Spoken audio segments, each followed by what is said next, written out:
listening to Make It, a podcast by Bonsai Creative that helps aspiring professionals in film get where they're going faster by dissecting the advice, knowledge, and insights of professional creatives in the film industry. I'm your host, Chris Barkley.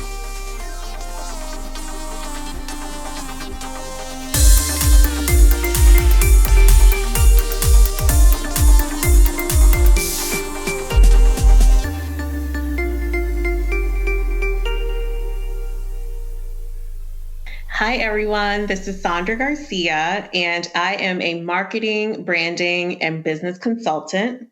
And what people know me for most in this current life is working with Google as a digital coach, but also being a small business owner that works with small businesses to help increase revenue as well as corporate partners.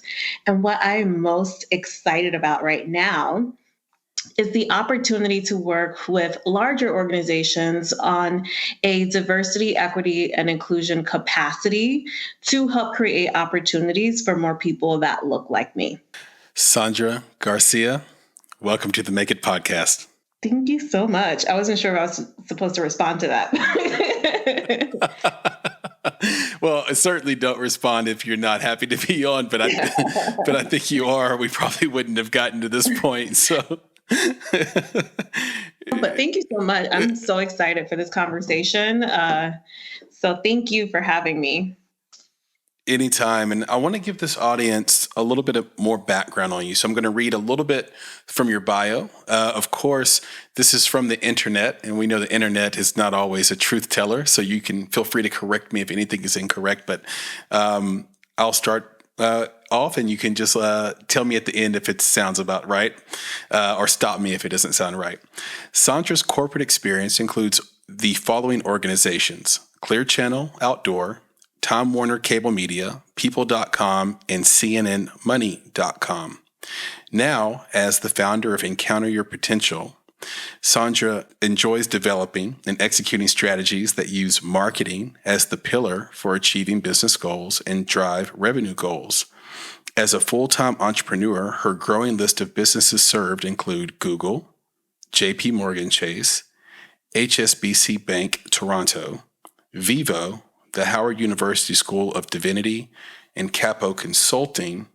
Sandra is the current NY chapter president of NAMIC, which is the National Association of Multi-Ethnicity and Communications, sits on the board of Influencers for Digital Diversity Network, or DDN, and the Young Leaders Board for America Needs You. Sandra was a Forbes 30 Under 30 2016 finalist, and in 2012 was awarded by Latino Leaders Magazine a top 25 future Latino leader.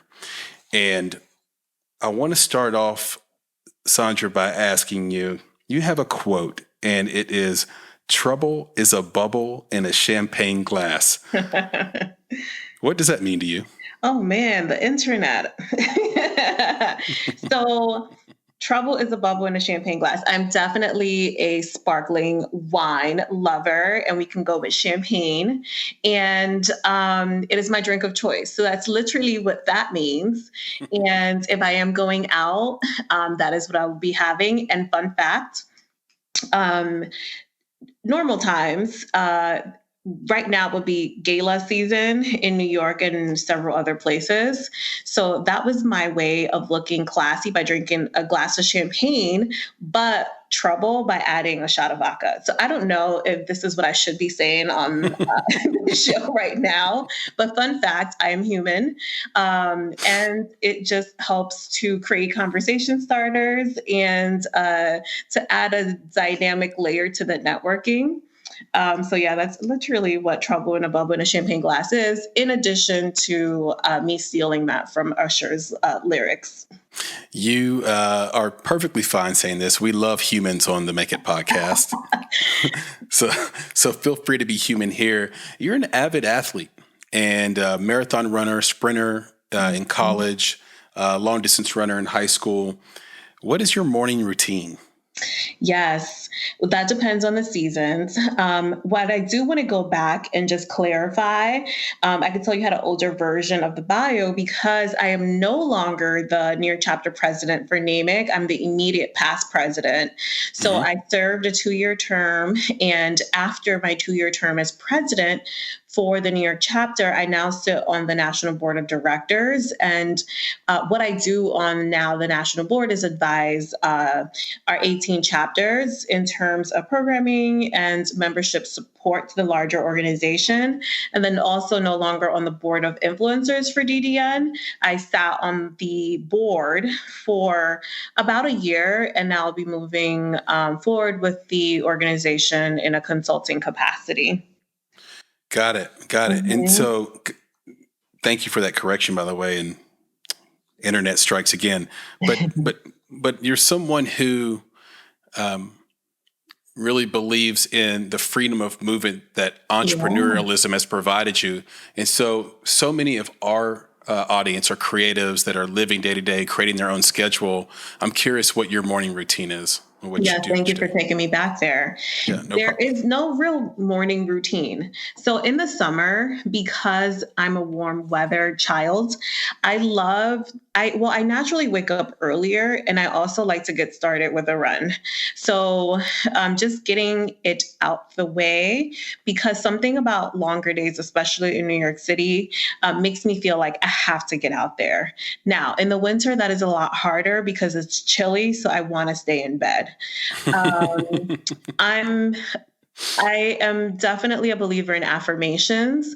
So I affirm myself to get up. That's kind of like my secret moment with me before I tackle the day. And I know that some people go towards or leverage meditation in order to get into the mindset to tackle the day. And for me, it's really affirming myself and just saying it's going to be a great day. We're going to take care of this. We got this. So just like I would back in the day when I was preparing myself for a race as a track and field athlete, I hype myself up to get the day going. Yeah, I love that. I love that. Any recommendations on breakfast? Breakfast, not recommendations at all. But what I tend to go to is Greek yogurt, light and fit Greek yogurt, 80 calories, and I love to mix it up with one of those snack pack of almonds or mixed nuts. That's like my go-to. And then I am a coffee drinker, so for some reason now, I require a cup of coffee to also get the day going. So my Greek yogurt and coffee. I've been quoted as saying life is too short for bad coffee.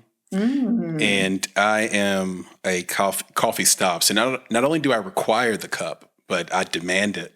Uh, Mm. you have been such an inspiration, not only to women, but to women of color all across this country, and in every life you've touched and supported and tried to help through your own story, your own mission, your own brand, but also through your marketing and branding work. And as such, you have all these titles. So you have brand consulting, you do, and all these levels of expertise, right? Like you have leadership development, you can do email marketing, project management, marketing consulting, business consulting, event planning, marketing strategy, brand strategy, social media marketing. And I'm sure I could name marketing, and I'm sure I could name 10 more. So, my question to you is one that's sort of tried and true in the creative field in film.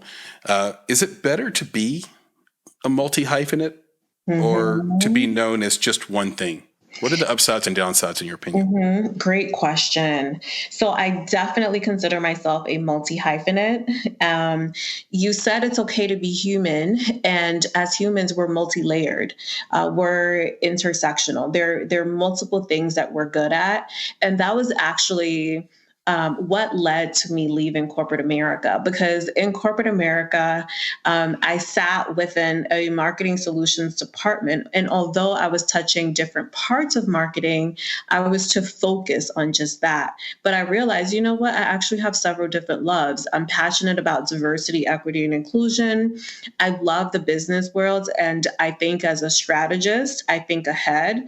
And I also love creative marketing, but I can also strategically market. And I don't want to limit myself as to what I can do and will do. And it took me a while to figure it out. And it took me trying to find that job that was a perfect fit for me to realize that I wasn't going to find that. So I had to create a space for it. So for me and my personality type, and I guess where I am in life as well, it works for me to be a multi-hyphenate.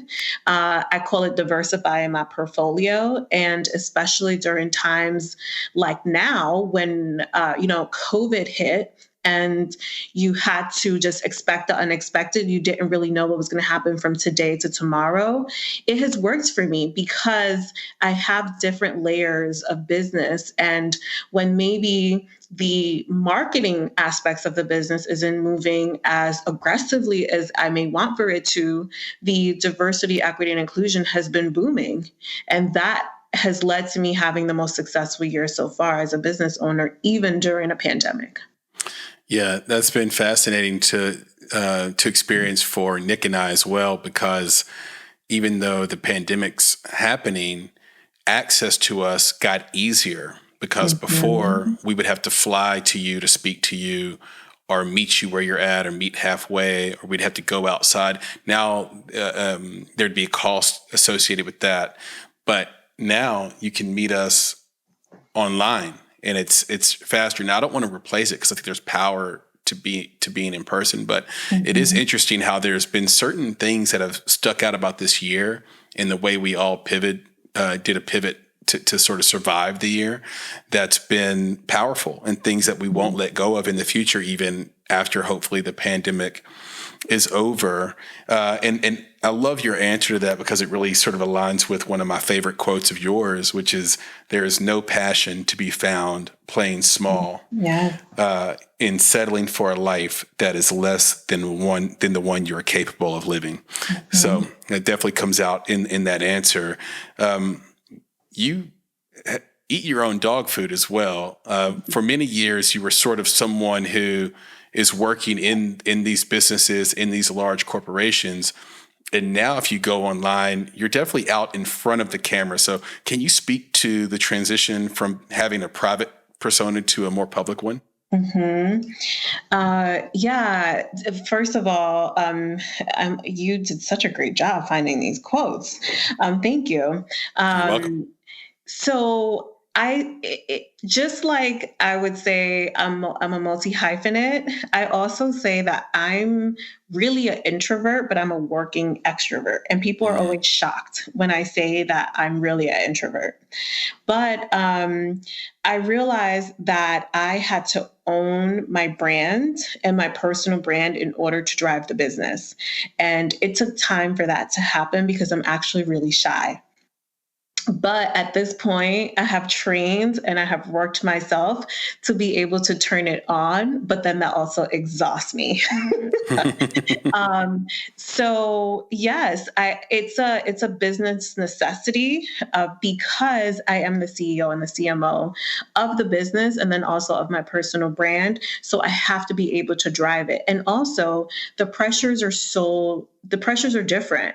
And the pressures are different when you have to create and make something out of nothing, and then also have a team that's relying and depending on you. And I also just saw the power of being able to show up and to show up authentically. My biggest opportunities have come from the most unexpected places and have sometimes come from me showing up and agreeing to do things that definitely put me outside of my comfort zone. The opportunity that I have right now to work with Google, I showed up, I did a speaking engagement in front of a room of 300 people. It was the first time I had spoken in front of a room on a stage that high with so many lights on me. And it was nerve wracking. And I had to talk myself up to prepare for that presentation. And months later, it turned into something beautiful that has then also helped me grow my own business. And it was really just me stepping outside of my comfort zone and putting myself out there even before I was ready in order to now be prepared for opportunities as they come my way. Yeah, and I think there's so many creatives in film that can identify with that, especially this part about being an introvert. And now, due to sort of the conditions of distributing film and the conditions of the social media world, they have to now turn themselves on a dime into extroverts, or in their mind extroverts, and say, well, a lot of them just give up and they say, well, I can't do that. I can't be that person. So what do I do now? And so it's very inspiring to hear that, hey, you can do it. You can train yourself to be an extrovert. And one of the reasons I was so excited to have you on the podcast, to have this conversation, is because something that Nick and I constantly preach on our indie talks that happen bi-weekly is that branding and marketing is so critical for the success of a film project. And in our belief, just basically any project. And it's the thing that's missing from the budget and sort of the below the line budget on so many film projects. And so having you on to sort of speak to that world, I think is going to be really valuable, because it's a different messenger, and it's someone that's worked in you're someone that's worked in so many different fields. So with that, I thought I'd take it down to some of the tactical here, and get into the didactic, if you will. There are a lot of people that think branding and marketing are the same. How would you define each, and which is a higher priority in your opinion? Yeah, let's definitely get into the tactical. So branding and marketing are not the same. They're in the same family. I would say branding occurs before marketing. Branding is creating your identity or the identity of a product or a business. And branding can consist of things like your name, or project name, business name, just starting there. So it's the fundamentals. It is the basics. It is the name. It is the logo. It is your colors, your mood board. It is your brand tone. It is that feeling you want for people to get from your brand, and even your brand colors. I have a grid that I call the psychology of color, because different colors inspire different emotions. And this is all branding, the foundation and the structure.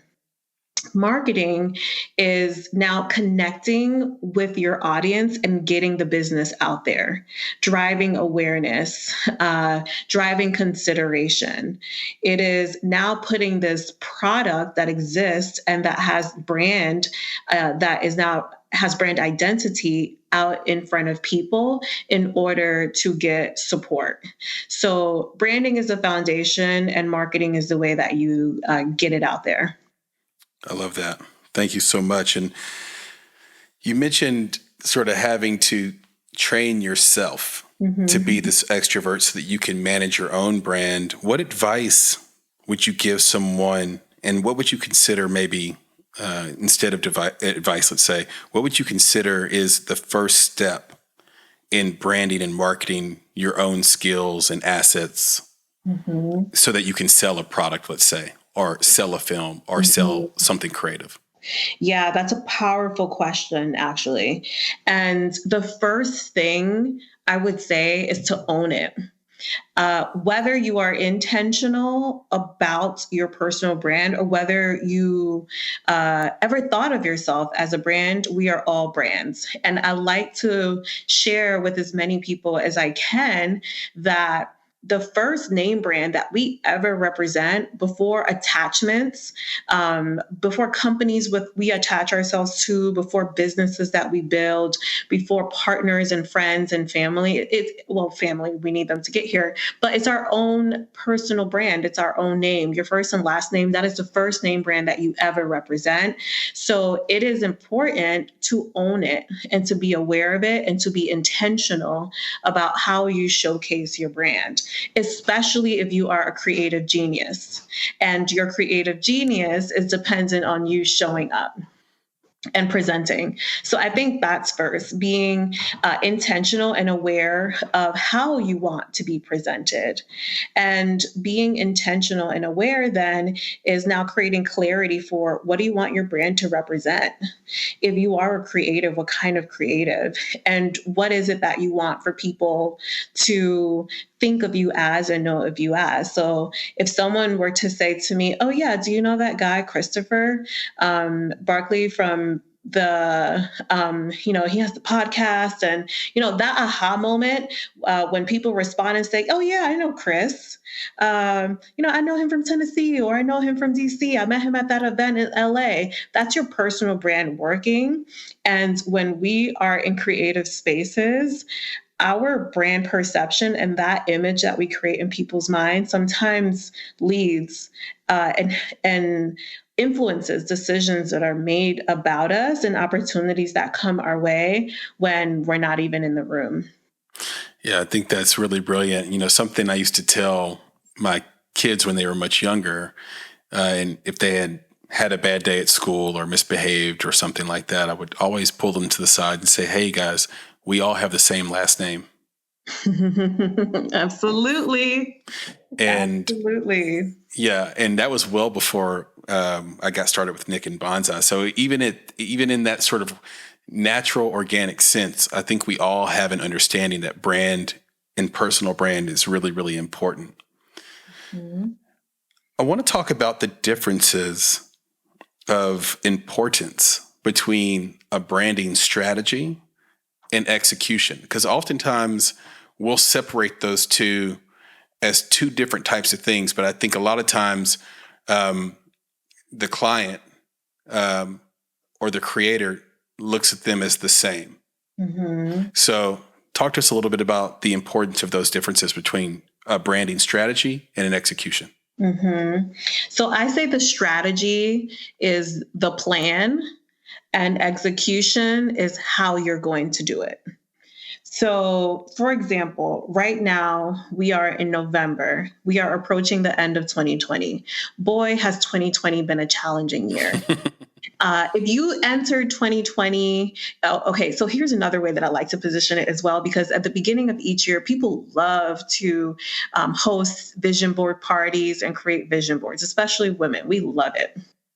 Now, if you had a vision for yourself or created a roadmap of what you thought 2020 was going to be like, and we got to March and we realized actually it's not going to work out that way, with the strategy and with an execution plan, you could have took a look at all the things that you have and figured out what can you move around to work with what's happening. Mm-hmm. And that's what I recommend for businesses. Without a plan, so without a strategy and just a vision board, for example, it's hard to move images around.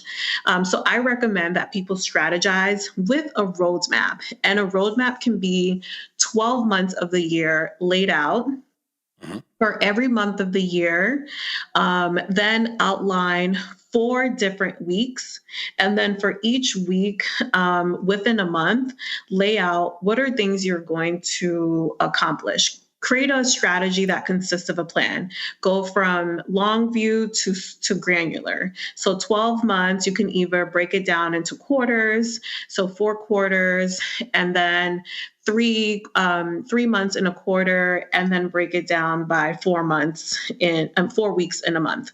What are you going to do each week in order to impact what what can take place within that month, what can take place within that quarter, and then ultimately what you can accomplish in a year. And that is a strategy. Execution, if you are creative, can be things like marketing channels. So I'm going to leverage email marketing in order to connect with this audience. I am going to leverage social media marketing in order to create with this audience. I am going to leverage video marketing in order to do this. So now those are your marketing channel tactics in order to execute on that plan with different goals that you created. So that's where also we begin to differentiate between, strategic and then also execution. Is growth hacking dead? No, I don't think so. And they're different. One, I would have to say it's totally not my area of expertise, growth hacking and growth marketing. I actually outsource that part. When people do come to me for growth marketing, I think there are always forms and ways of growth hacking, and I'm going to speak actually more to growth marketing since that is what I would be most close and familiar with. Growth marketing to me is advertisement. And how can you increase awareness using advertisement? Now, for me, although I do have a corporate background in advertising, I'm a big believer in organic growth. And having your brand grow based on its own power, at least in the very beginning, before you begin to invest. And I myself am not in a position yet where I have had to invest in growth marketing. I have not had to do any kind of advertising. It's all been organic leads. What I recommend that entrepreneurs, solopreneurs do is to exhaust all possible free options when it comes to growth marketing. And one of the most powerful tools that you can use is the power of relationships. Power of relationships, and then also word of mouth. So word of mouth goes with, what is your brand representation and what is people's experience with you and what are they going to say about you and can they advocate for you in a room of opportunities where you are not? I love that. I love that. Everyone has a brand today. I mean, Instagram is just overwrought. I mean, it's just overflowing. The bucket is full, it feels like. And I'm curious, in your opinion, does that make everyone a client or a competitor? Good question. These are really good questions.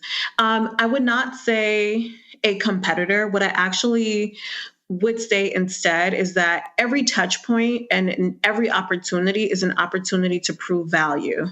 And this is part of how and what your outlook is, right? So I say that every opportunity is also an interview. We are constantly interviewing. So we cannot approach as in constant competition because that's exhausting. But how are you constantly interviewing for your next opportunity? And someone who is doing like and similar work could be an opportunity. So how do you extend and leverage even with people who are doing like things? How do you use that to potentially grow? And what I do and what I've done during this COVID state of life is partner with other agencies. Because I don't want to compete and I am a small shop and there are opportunities that may come my way, but depending on capacity, I may not have the bandwidth for it. Right. But I will grow more if I'm able to play nice and offer and extend these opportunities to like and similar businesses and business owners and cultivate and create a partnership so that then we can either revenue share so that I don't have to miss out on the opportunity. So now I'm playing nice in the sand because I may not be able to take this on, but you may have bandwidth for it. So let's win together. And then we can continue to feed each other in that way. So I don't say compete, but I say find the opportunity within the opportunity and then also use every touch point to create and add value. In the current zeitgeist, there seems to be an unrelenting attack on Facebook and particularly the way their ad business works. And social media advertising and marketing and branding is such a central part of sort of any company's success, it seems like. So I'm curious, what is the future of social media marketing, in your opinion? Do you think these attacks are justified as well? Yeah.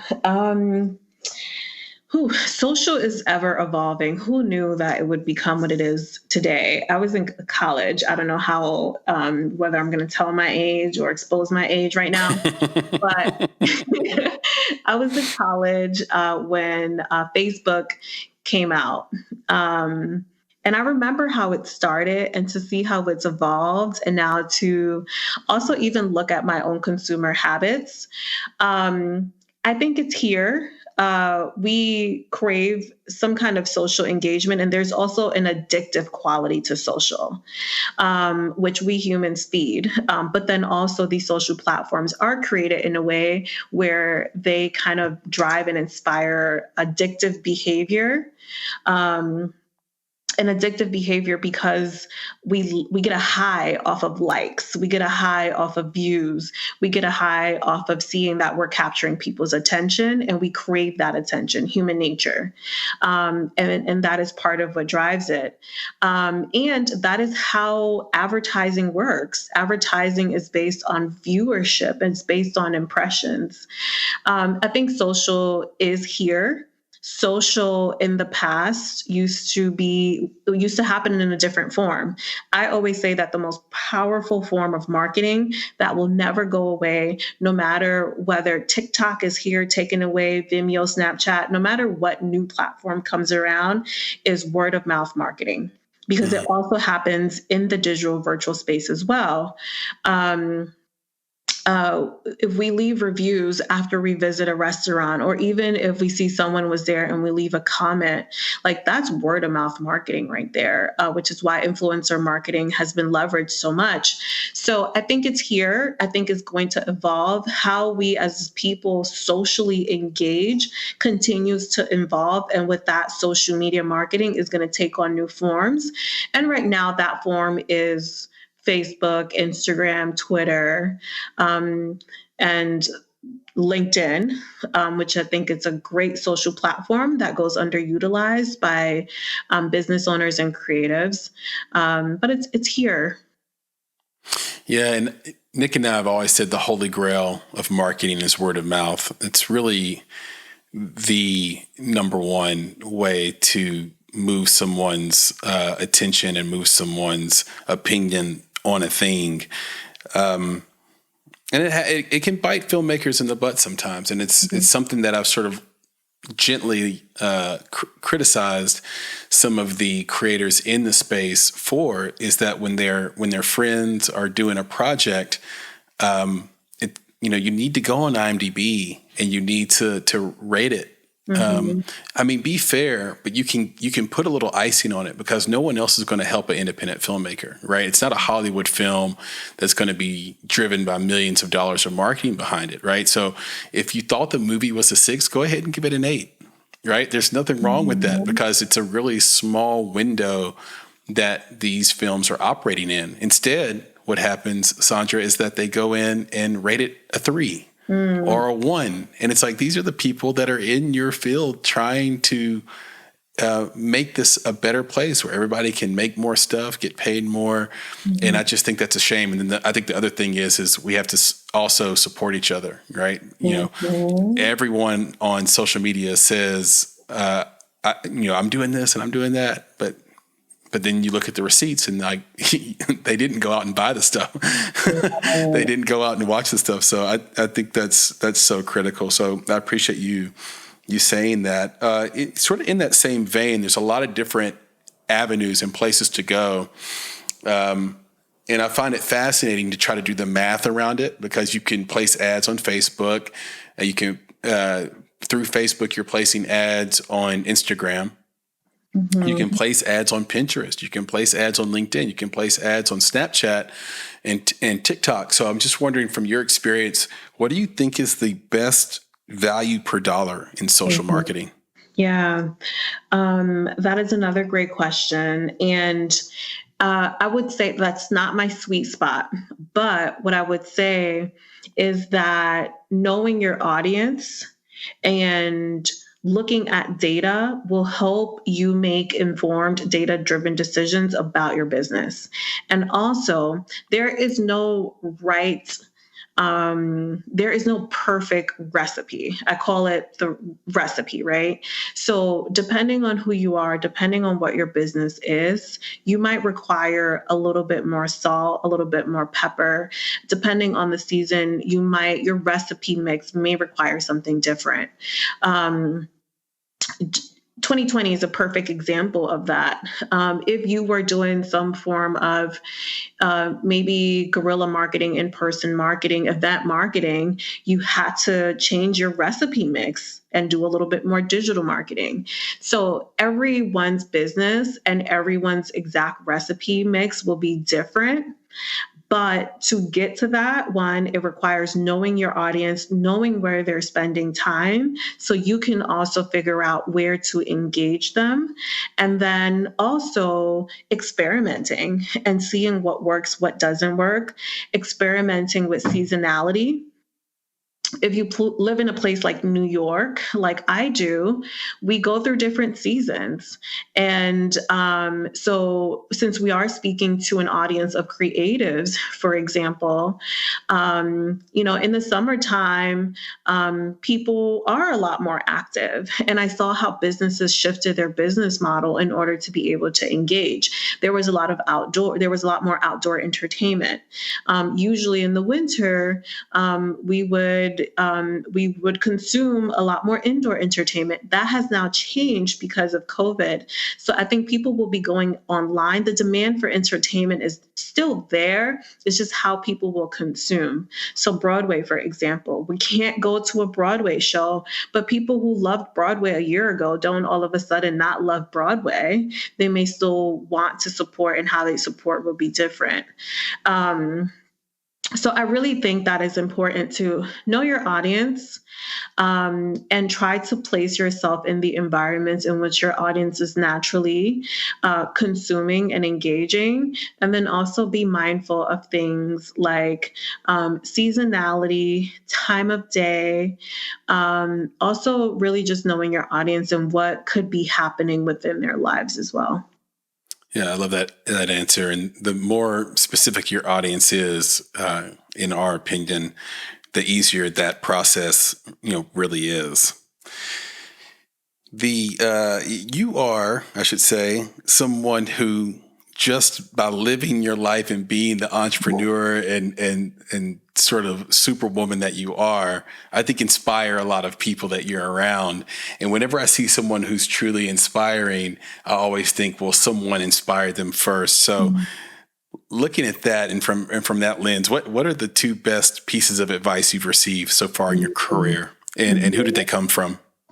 Yeah. So I say that I collect pieces of people that I admire. And I realized I was doing this as a little girl, but really we all do that as we're socially engaging and socializing and collecting information, as you're creating your lens of the world. So anyone who knows me knows I love Oprah. I love my parents, but if Oprah can adopt me, I will, even at my age, be more open to the idea. She's brilliant. From Nashville, by the way. What was that? From Nashville, by the way. Yes. Yes, exactly. But I love what she's been able to do. And I love that we see where she is now, but a lot of people don't know that her career didn't even begin to take off until she was 34. And especially for my generation of instant gratification, and we want to be instant successes, and we get impatient when it's not happening fast enough. Things like that give me hope, because and Oprah says this as well, that we're all in the pursuit of pursuit of the highest expression and vision of ourselves. And that's Mhm. really true. And that changes over time. And although 5 years ago, I would have never imagined that I would be here, who knows where I'll be in 5 years, but I'm still in the pursuit of whatever that highest vision and expression of myself may be based on what comes at that time. But I really do love collecting pieces and parts of people that I admire. I admire parts about Michelle Obama. Um, I admire things about everyday people, how they walk into a room and how confident they may be, how graceful they may be. So I think I'm constantly just collecting pieces of different people in the pursuit of the highest expression of my own self. I love that. I love that. Thank you for that. Um, if you could provide, with respect to, how you would brand yourself or brand a product, if you could provide filmmakers that listen to this podcast with one piece of advice, what would it be? Mm-hmm. In terms of branding a product, I would say lead one with your brand, lead with your story, bring it to life, personalize. We started this session today with you allowing me space and grace to be human. And I think that's okay. And I think to personalize, it's okay, and to create personal connections because people love to support other people. Whether they love a film, a product, a service that you offer the industry, I would say be super intentional about your personal brand and aware of how your personal brand impacts, feeds, and influences the things that we also birth and put into the universe. Second to that, I would say don't rush to process. Take care and be tight about creating a solid foundation. Do not skip parts of branding to get to marketing. I see that especially creative people love to rush to the part that's visible. But the lonely, unsexy, private work that needs to be done, the late nights, that is necessary in order to really be able to produce and put amazing product in front of people that doesn't just look good, but that is good. Yeah, and it's amazing because that's amazing advice because I look at what I consider one of the most brilliant and impactful and powerful marketing pieces in entertainment in the last decade was probably nothing more than text written in Tumblr by Frank Ocean. Mm-hmm. Frank Ocean it's always been a brilliant poet and street poet, if you want to call it that, and performer and singer. But he was sort of this middling guy in this big group called Odd Future. So, how do you separate yourself from that? And he wrote this very honest letter about falling in love with a guy when the world thought he was straight, and he became a superstar off a letter. So it wasn't anything visual like you were mentioning. It wasn't a video. He didn't put out a dance. He didn't release a song. He wrote a letter on Tumblr to his fans. Mm-hmm. And it went absolutely viral. And I think it launched his career and put him into a new place. And it actually streamlined his audience for him. So I always think about the power of that authenticity when you go out and do that. You talked about being human on this podcast. And so I see that there's a lot of people out there that want to be Sandra Garcia. And there's a lot of people who, want to start this kind of business or say they have this kind of business and maybe they're not really doing it or don't have any clients or maybe they're fumbling their way through. So from your experience, what are the biggest creative and business mistakes you see those folks making or newcomers to your business? Yeah. I really think it's about one, finding your why.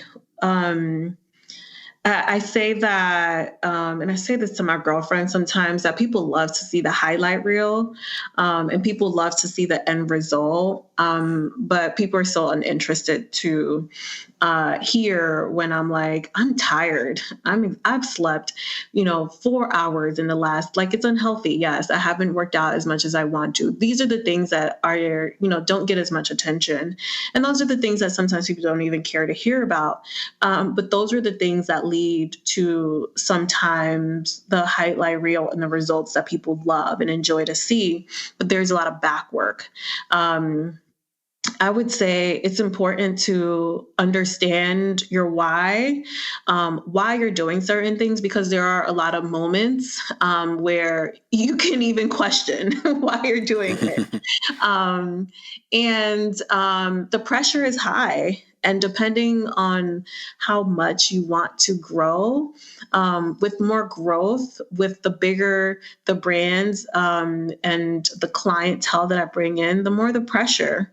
And to provide good customer service and good value, and to set the foundation to continue to receive more work, it does require some kind of work ethic and quality, and expertise as well. So I say take the time to learn yourself. Take the time to learn how you can also best service people in your own unique way. You may not be offering something that is completely new, but it's you, so it's unique to you. And most people will choose to work with you. It's not always what it is that you're offering, because there are millions of agencies out there. And there's enough for everyone. But definitely your why. Another great piece of advice that I got early on in my journey to full-time entrepreneurship was to be adaptable. Because what you think your original idea will be that will help sustain you may not be it. And the marketplace is usually what drives the demand for your business. And this year, for example, was a year where the demands for me and my business came from something that I realized later on I was good at, not what I originally intended to do when I launched the organization and the agency. So to be adaptable, listen to the marketplace, and be willing to put in the late night lonely work, so that you can show up the next day prepared. What really stuck out for me there, all of it was great, so thank you for that. But one line stuck out for me, which is there's enough for everybody. And there's a lot of sentiment, and I think cynicism, honestly, about the way business works in America, and that it's a total zero-sum game. Mm-hmm. And I completely disagree with that. And maybe people will call me a foolish optimist, but I think work is positive sum. I think me and you can exist in the same world, and people will work with me for one reason and work with you for another reason. I don't think they work with me over you. Mm-hmm. Or you over me. Therefore, I starve and you eat. Mm-hmm. So I think that was a wonderful thing to say. I'm going to have a little bit of fun with this next question, because you were born in Honduras, but you moved to New York when you were 5, and you've been there since then, except for your stints in college in Pennsylvania and in DC and around. But if you had 1 month to teach someone how to thrive and survive, or survive and thrive in New York City, what would be the first 3 things you teach them? Oh, man. Okay, where do I begin? How to survive and thrive in New York City. Whew. Wow. I would say New York is definitely a place where relationships have been key, and the power of relationships have been such a big influence in helping me move the needle. So I would say you're street savvy, you're people savvy. and being able to cultivate and navigate relationships, which means it's a two-way street. I don't believe in networking. I believe in relationship building and approaching everything with a strategy. New Yorkers think fast, we talk fast, we're impatient. So being able to master that as well, getting your thoughts, ideas out there quick, and you're constantly selling yourself. That was another piece of advice that I got really early in my career, that the first thing and the thing you're constantly selling and representing, the first product is always yourself. And then from there, people will listen to what you have to say. So show up prepared to be able to pitch at all points in time, but also quickly and concisely and efficiently, and being able to identify key players and be able to find a way to also reciprocate and to feed the relationship without always just taking. I love that. I have a close friend that got a job in New York City, and he called me one night and he said, this place has 10 million people in it, and it's the loneliest place in the world. Yeah. Mm-hmm. And he had a tough time of it. And I have other friends that have lived there their whole life and love it and would never leave. And so that was kind of the spirit behind that question, is just to say, it takes some special learning and sort of a certain temperament, but I think you can make it happen. It's a great place every time I've been, for sure. Mm-hmm.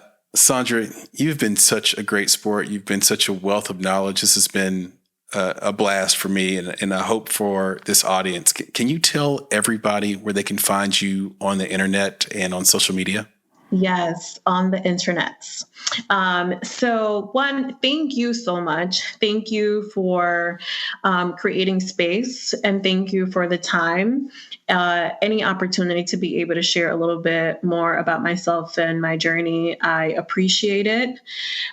So online, my two social platforms are Instagram and LinkedIn. And I am Sandy_Garlow on Instagram, and on LinkedIn, Sandra Elisa Garcia. And the way that I brand myself, all my social profiles are, I am wearing red. So you cannot miss the girl with the red dress, red suit, and blonde hair. I love that. And is there a place where we can find you on a website or on the internet? Yes. Mm-hmm. So my personal brand site is sandraelisagarcia.com, my first, middle, and last name .com. And then my business is encounteryourpotential.com. Perfect. And we'll wrap on this. Your dad worked at the Metropolitan Museum of Art in New York City most of your life growing up. And you talk about him a lot as an inspiration because of what he did with his free time and building properties and developing them in Honduras, where you're from and where he's from. I'm just curious, would you consider yourself a daddy's girl? And if so, why do you think you gravitated towards that? Oh, Chris, you did such good research. This is one of the best interviews I've had because you've uncovered so much. Absolutely. I say I have an older brother, but I say I'm the son my father never had. And I'm sure he loves that. I'm sure your brother loves that. Yes, he tells me I'm his favorite. And if any of my sisters are listening to this, they probably would say he says the same. But I'm very much a lot of parts of my father, but I think I'm a good mix of both my parents. So he was definitely entrepreneurial minded and still is. And I didn't realize what he was doing for much of my life. But I realized that I got that from him, just being a restless spirit because of him. And then also, he values legacy. And one thing you mentioned earlier is what you would say to your son, that we all have the last name. So my father is very Garcia proud.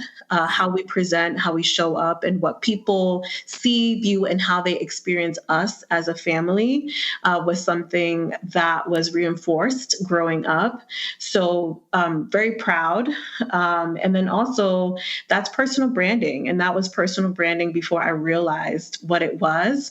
But what do you mean to your community, starting with your family, and then the extensions of your family, and then whatever space that you also take up from work to other extensions of ourselves. So I don't know if it would be a daddy's girl in the traditional sense, but very much influenced by his values and cultural values. Well, I think he did a great job. I think your mom did too. And your siblings probably helped you along as well. So, and you did a great job in this conversation. I really enjoyed it. I wish you the best of luck and a great rest of the year going into the holiday season. Sandra, thank you so much. Thank you so much. I really appreciate it. This was fun. Ditto, and I hope we get to talk again soon. Yes. All right. Bye. Bye-bye. You've been listening to the Make It podcast. To find more information about this week's topics, including links to relevant blog posts, projects, and indie creatives, please visit our website at www.bonsai.film. If you haven't already, you can join our podcast community on Apple Podcasts or the podcast app of your choice by searching for Make It Bonsai Creative, and the show will pop right up. You can follow us on Instagram and Twitter at _Bonsai Creative and Facebook by searching for Bonsai Creative.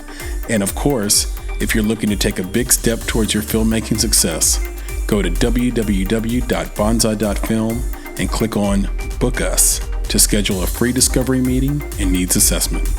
You have everything to gain. Until next time, be better, be creative, be engaged, and thank you for listening.